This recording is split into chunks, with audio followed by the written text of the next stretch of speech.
రేపైతే ఎల్లమ్మల పండుగ. రేపు ఒక్కరోజు మా మమ్మీ చెప్పింది. ఇక అప్పట్లో ఎల్లమ్మ పండుగ అప్పుడు మేము ఏం చేసామంటే మా చిట్టక్క మా పెద్దమ్మ దగ్గర కూర్చున్నాం. అంటే వాళ్ళు మా పెద్దమ్మ మా అక్క వాళ్ళ దగ్గర కూర్చుంటే ఇక వాన పడిపోతుందని ఇక డైరెక్ట్ ఇంటికి వెళ్ళిపోయాం. ఎందుకంటే అప్పుడు వెళ్ళిపోవాల్సి వచ్చింది.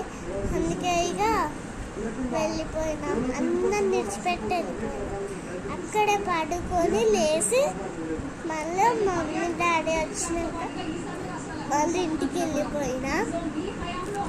అందుకే ఇక వీడియోస్ అప్పుడు ఇక నాకు వీడియోస్ అనేది ఎక్కువ తీయకపోయినా అంటే అప్పట్లో నేను వీడియోస్ దాచలే ఊకే వీడియోస్ తీసేదాన్ని కాదు, అప్పుడప్పుడు అట్లా.